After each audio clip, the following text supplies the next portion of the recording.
History made at York Lions Stadium, Toronto, Ontario. For the first time in club history, York United win a playoff match, decisively so, a 2-0 victory over Pacific. They move on to take on Atletico Ottawa in a mouth-watering tie-up coming this Sunday.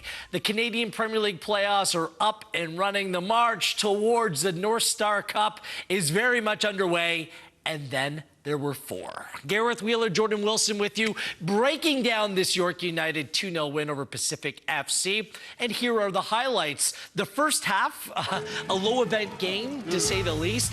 It was cagey. It was typical of a playoff tie, but the away side Pacific with the best chance of the first 45. Yeah, the long ball playing a bit direct. Unfortunately here, Moses Dyer, he's going to be thinking about this one for a few months. The fact that he's just one-on-one with Vincenzini. Should probably go around him, Wheels. He's got to finish that. This is playoff football. Needs to be better. York United responded strong out of the gate in the second half in the 47th minute. Scramble inside the 18. Indecisiveness. Pacific just need to clear it.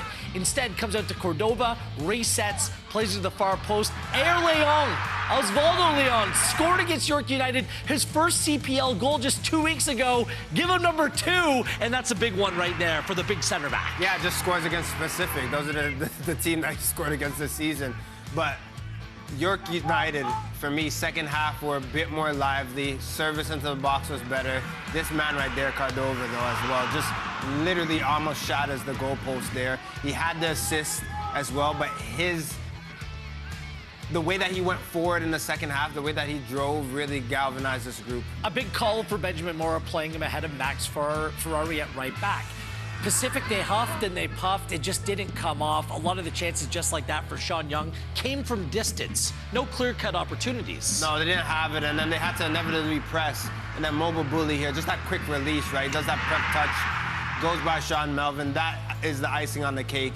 Marquez, who subs in, gives that assist. But when you have Mobile Bully one-on-one with a center back, you know he's going to get the better of them more often than not. 90+2.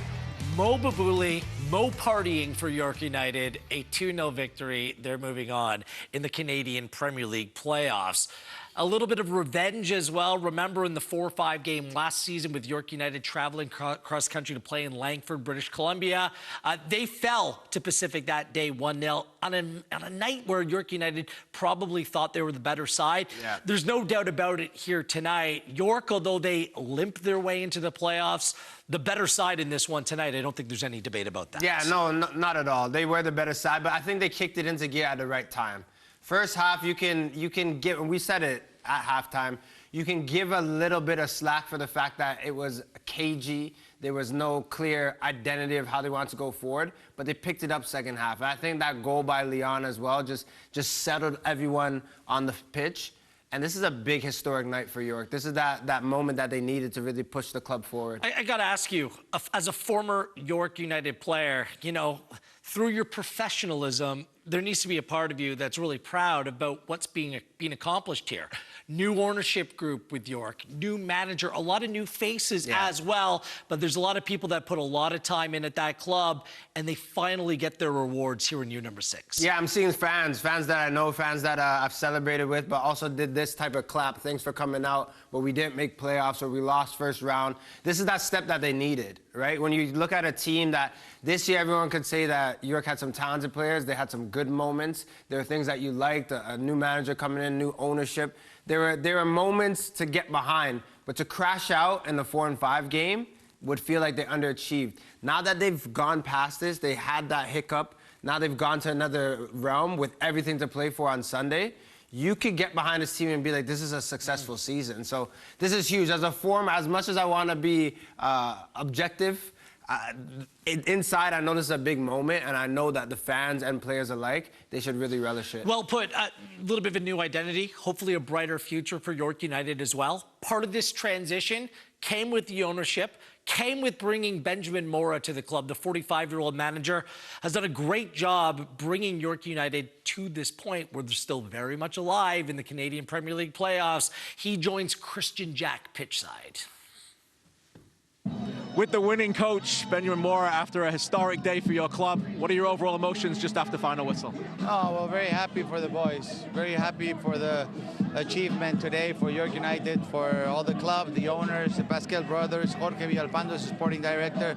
But this is not finished. We continue the fight. We have to enjoy tonight, and tomorrow we continue working because we have a depth over there with Ottawa. Yeah? I'll get to Ottawa in a second, but what pleased you the most about your I performance? want to get to Ottawa tomorrow. Let's go right now then. In a second. Yeah, of course. Yeah, well, the performance of the boys, the composure, the tactical discipline that they showed all over the first half and the second half. The substitutions entered very well. We all run, we all pressed. We knew the game plan. We executed as the best as possible. Pacific is a team that doesn't stop running, that doesn't stop pressing, and we knew it. So we managed to do well today. I'm not sure if you remember his name, but the head coach of Atletico Ottawa had some things to say about your team last time. Yeah. How excited are you to match up with them? No, Carlos Gonzalez, I know his name very well. Yeah, it's right here. And of course, yeah, we're going to go over there. What excites you about that matchup? You've obviously got a great record against that team. We have nothing to lose. As I said, we're a small team trying to grow bigger. They have more responsibility. We are supposed to be the weak ones, so we have nothing to lose. They have a lot to win. Finally, for a small team, you made a lot of noise tonight, no, with the crowd. How special will this be as you put your head on the pillow tonight? Because it's a heartbeat of York United. I mean, we all do this for the fans. We always say, coaches go, coaches come, players go, players go. Come, and the crowd is there. The crowd is there. I have many thank you for all the crowd, yes. Coaches come and go, but you'll forever be the first to ever win a home playoff game for this club. Congratulations. Thank you so much. I appreciate it. See you Sunday. Yes, sir. Thank you. Benjamin Mora, he remembers. So do we. More on that spicy storyline in a few moments' time. We'll get into Benjamin Mora's football in a little bit, but let's take a look at those two goals, both coming in the second half for York United again. The first York United goal came from the second phase of a set piece. What do you see here, Jordan? Yeah, so I'm going to try to do both breakdowns for me. Pacific, that first clearance, I tell you all the time, Wheels, that is something that is underrated in the game. There's two opportunities for Pacific to clear the ball, but Cordova here, I love that he takes that first time and just hangs it up back post.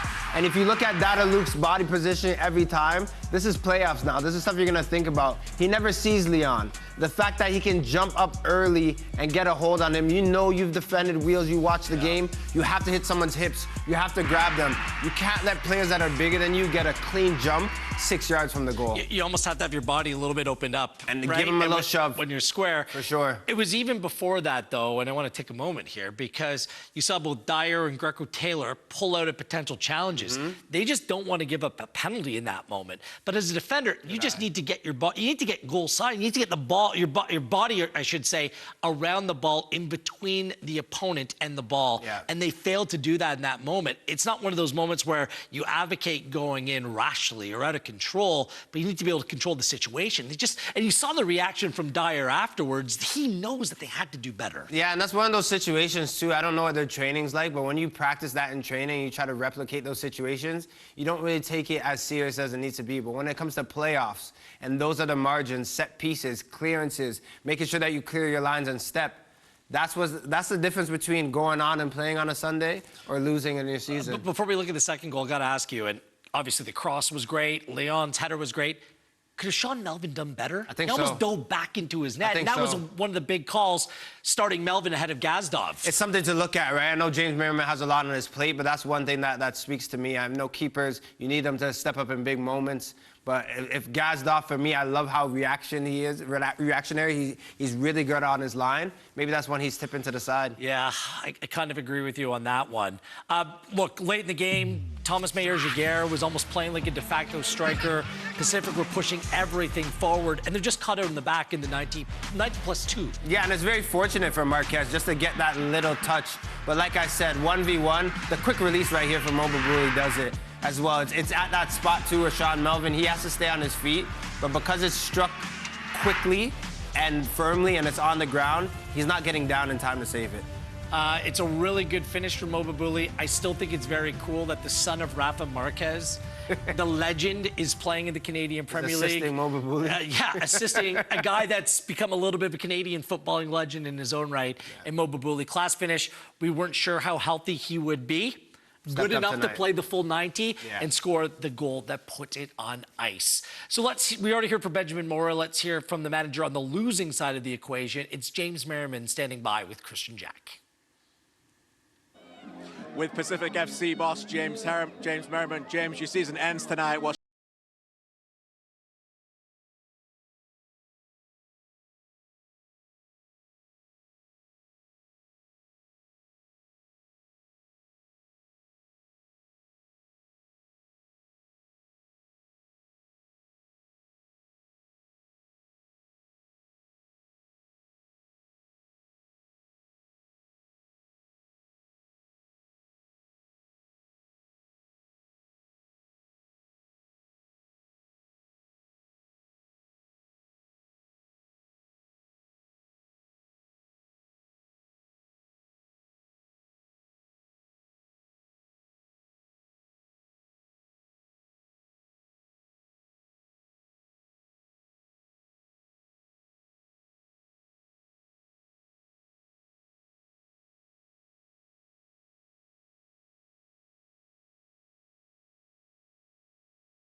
see in 2025? Thanks, kid.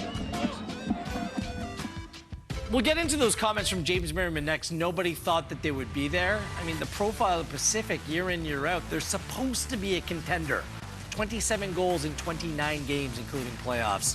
Just not good enough. Here's what your Super Sunday looks like playoff-wise in the Canadian Premier League. Atletico Ottawa, York United. Get your popcorn ready for that. Followed by the 1-2 match, Forge and Cavalry from Tim Hortons Field in Hamilton, Ontario. Winner of that one will host the Canadian Premier League final. Kings of Leon. It's Oswaldo with the goal. Babuli gets the one to put it on ice. And York United celebrating an historic win tonight. They're moving on. Pacific are going home in the Canadian Premier League playoffs. Where are you?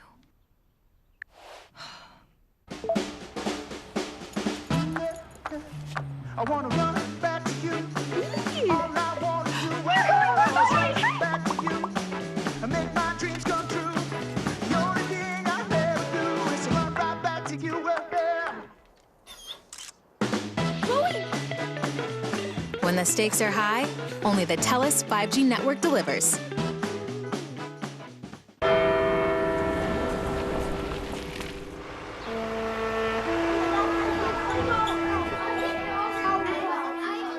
On the 11th hour of the 11th day of the 11th month, we encourage Canadians to pause and remember all that veterans have sacrificed for us. Lest we forget.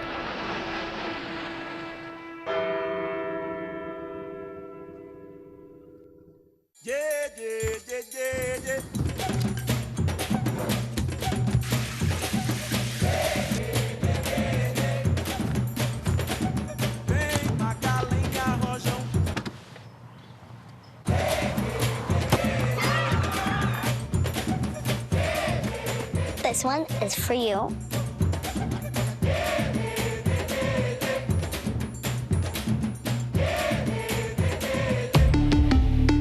At CIBC, we know that nothing feeds ambition like momentum. So no matter what your goals are, from starting a business to sending money back home, a conversation with us about your goals can set everything in motion. And once that ball of possibilities gets rolling, Watch out, world.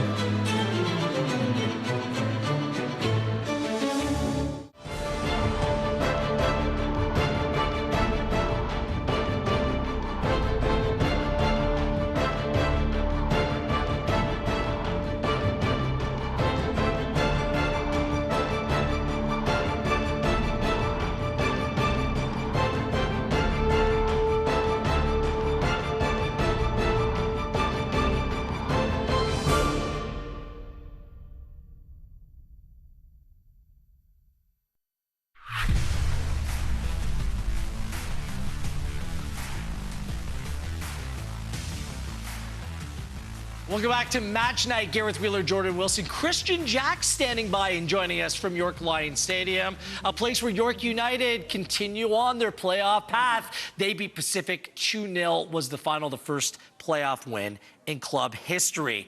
KJ, I'll start with you. I loved your conversation with Juan Cordova after the game. And he brought up the fact that this is a new tournament moving forward, that the regular season's in the rearview mirror. There were certainly highs this season for York United, but they certainly didn't finish the way they wanted to. There's something to be said about that, isn't there? Just resetting the mentality, the mindset, and having belief in the process and the players around you that you can make some noise come playoff time. Yeah, I think the word you mentioned there is belief. And, you know, we weren't quite sure coming here tonight how much belief they would have. But, you know, just over a couple of cold hours ago, we were talking who were the favourites. And I think we all agreed that this York United team were favourites, not just because they're playing here, but ultimately, you know, as we break down this season, the reference points were there that they clearly were, when they were at their best, far better than Pacific. Now, they didn't reach their best tonight, but they showed elements that Pacific couldn't handle. And that was much closer to the York United we saw in the summer than that we've seen in the fall, where they're a bit more dynamic. They defended very well as a three, and they were in the game from whistle to whistle, and they got goals. And I think that second goal from Babuli is a huge goal, not only for the club to get a second goal in a game for the first time in 10 matches, but for him as well to end that streak of over 900 minutes without one. So, look, it's a big night for the club. I heard Jordan say it, and I know what it means to people who've been here before. But I think you also touched on it. They deserved it. It wasn't one that could have gone either way. They were the better side, and it showed that they were, again, you know, back to a little bit like the way that they played in the summer. And that's the thing, Jordan. This team, when Benjamin Mora took over, they only lost 1 out of his first 10 games in charge. They looked like the real deal. Then the injury bug hit. Then the rotation hit, and you question their depth. But looking at this team tonight, even some of the players that were left out, is it as simple as blaming maybe some of the injuries and absences for the way that they finished the year? I think Benjamin Mora got a taste of how the Canadian Premier League is, right? When you have 23, 24 players that you rely on, and you have your top guys, and you have your 11 that you depend on. But when that injury bug inevitably hits, and hits hard, you have to go in and dip in. I think also sometimes there was a bit of success with Gmo stepping up. I don't think if everyone was playing that type of player would play. I think the bigger question now with this team is who is playing on Sunday? like you look at it in the start, Mo Babuli scores as well. Brian Wright didn't even touch the pitch. Do you play him against his former side? KJ, like I would love to pick your brain and hear about this. Yeah. A guy like Brian Wright, 9 goals, 6 assists, the form that he's been, you'll say throughout the season, maybe not as of late. Do you play him on the weekend? Do you go against his old team at Atletico Ottawa to just unleash him and let him run free in that match? 100% yes. Of course you have to play him. And look, it's a big shocker that he didn't play tonight, and he didn't even come on. There's a lot of people talking about that. But I suppose as you break it down as we have, scored in 6 of 23 games coming in. Okay, we think he's going to be ready to come on at the hour mark. Then they take the lead, and then suddenly you need players in there. They bring in Martinez in there. They need Gmo on there to keep the ball. Maybe it wasn't a game for him at that moment. You score the second, Ferrari comes on. So in the end, it wasn't a game for him. Sunday, 1 o'clock, nation's capital, 2 rivals. They don't like each other. Former club playing against them. 15 goal contributions. Put it all in the mixer. He has to play that game, unless there's anything else going on here that we don't know about. But he has to be involved in that game. If you're Ottawa, you hope that he's not playing. So I think that's the message for me. Yes, I expect him to play. Stolanovic hadn't played a game since June 1 from the start. Yeah. Can we really expect him to start back-to-back games inside 4 days? I would guess no. KJ, before we move on to Pacific, it seemed like The whole idea of Carlos Gonzalez chirping York United, saying they're the weakest playoff team, it feels like those comments provided a little bit of extra motivation here tonight. Would you concur? Of course. You know, when players are, coming out like Juan Cordova said after the game, unprompted, knowing that they want to go there and play them, that's going to be a motivation, right? Look, this team, Ottawa, have had an issue with this team, York United, for a long time. It happened when Jordan Wilson was playing, and it's still happening now. They cannot beat them. They've had a lot of issues with them over the years. Ottawa have led once against them this year at the beginning of the season in the first game. They were behind in that game. York have led in all 4 games so far this season. They're in their head. But as Benjamin Mora said, we are just a small team. Whether we agree on that, we talked about favorites. The team playing at home are the favorites. They've got all the stars, and now the pressure's on them. And it'll be sweeter if they go out there and knock out the York United, but the story will be bigger if they don't. So look, it's going to be a brilliant few days as we preview that game. It's clearly that these two teams have a unique dislike for each other. It's organic, it's fresh, it's real, it's authentic. Let's lean into it. And it'll be interesting to see what happens on Sunday as Atletico Ottawa are disappointed to play in the 3-4 game already. They need to go out there and win that game and have aspirations of trying to win a trophy. KJ, there'll be plenty of time to reflect upon Pacific season. For me, I just disagree with James Merriman. I think the expectation that this team should contend year in, year out. We will save that for another day. Great work here tonight, and we'll see you on the weekend. Okay, KJ? Thank you. Christian Jack pitch side. Your full-time stats, the XG, I thought it might be a little bit higher. York United relinquished some possession, but they took the lead early in the second half and didn't look back from there. Yeah, they did. They really took their lumps first half and really got into momentum or tempo for the second half. But like you said, if you score goals, that's what really changes games, and they stepped up when they needed to. We'll get into that Atletico Ottawa-York rivalry, and if you missed it, you gotta hear it. That's coming up next because Atletico Ottawa, I wonder what their mindset is right now. Knowing that they're playing York United this weekend, we'll dig into the numbers and the war of words next as match night rolls on right here on One Soccer.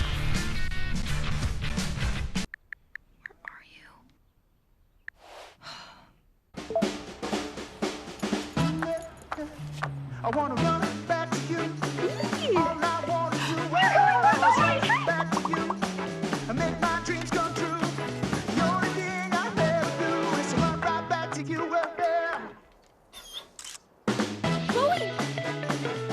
When the stakes are high, only the TELUS 5G network delivers. Yeah.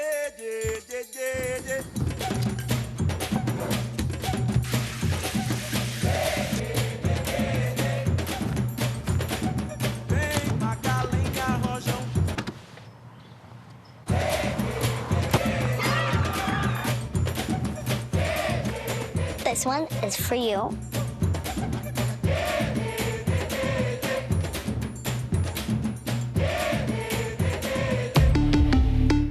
At CIBC, we know that nothing feeds ambition like momentum.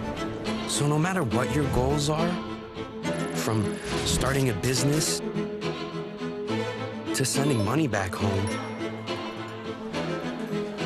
a conversation with us about your goals can set everything in motion. And once that ball of possibilities gets rolling, watch out, world.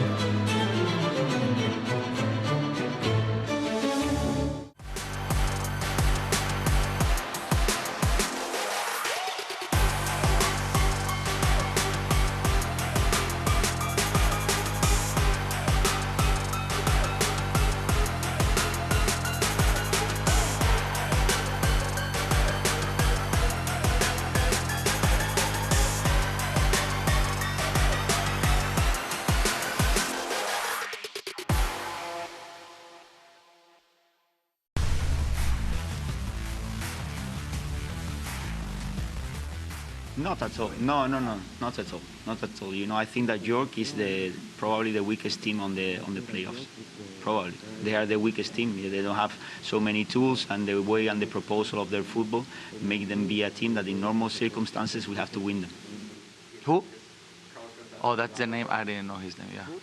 I'm an elegant, professional, mature, I have 250 games in first division all over the world.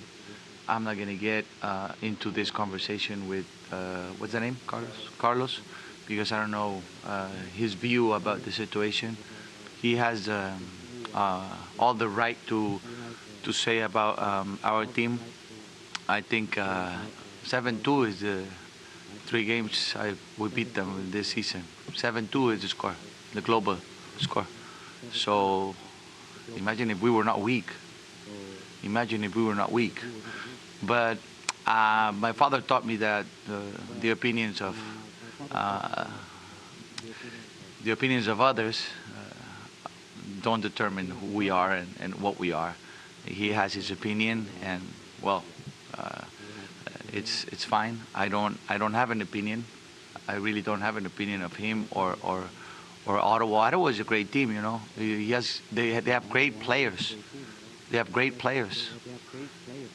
Maybe their weak side is in another place, right? So that's about it. I don't really care what he says about our team. He must concentrate on his team. Ooh, the war of words. By the way, when Benjamin Mora said others, he chose a much more polite word than what he was actually thinking. Questioning the mentality of Atletico Ottawa, Carlos Gonzalez questioning the quality of York United. It's just fitting that these two sides face one another Sunday to see who will advance in the Canadian Premier League playoffs. Wheeler and Wilson with you. The thing about those comments by Carlos Gonzalez, for a team that loaded up, they were called a super team preseason, the year has been underwhelming. Yeah. And all time against York United, York has 8 wins, 9 draws, and just 2 losses all time to Atletico Ottawa. What do you make of the war of words? What do you make of the game ahead? I find it funny that Benjamin Mora said, I'm not going to give you my opinion, then he gives us his opinion. I think that's great. I will also say, as a former York United player going to TD Place, love playing there, but York United doesn't fear Atletico Ottawa. I know this is a different form. I know they have better players. They don't fear them. This match on Sunday, York is going in as underdogs, and they like it. I think this is going to be a very spicy match. I hope the managers do not dial it back this week. They won't. I want to get on those press conference calls. Won't. Even I'm going to show up because I want to know what they say, Jordan. Yeah. This is your chance. You know, make a big call. Call your shot. Be like Babe Ruth. Do it. Point. You want that? I do. I want that. It's great for the league. Absolutely. It's great for the build-up of this game as well. Here was the bracket. It's going to be a super Sunday. Atletico Ottawa, York United, forge in cavalry to see who will host the Canadian Premier League final. Match 1 of the books. Pretty good night. It was a good night, Wheels. Hold on. It was a great night. Come on. Jordan. It was a slow burn. Started slow, second half, good. And the night was great for York United. Kings of Leon and Babuli get the goals. Merriman and Pacific go home, and York United move on. On behalf of Jordan Wilson, Christian Jack, and our entire team here at One Soccer, I am Gareth Wheeler. This is the Canadian Premier League playoffs on One Soccer.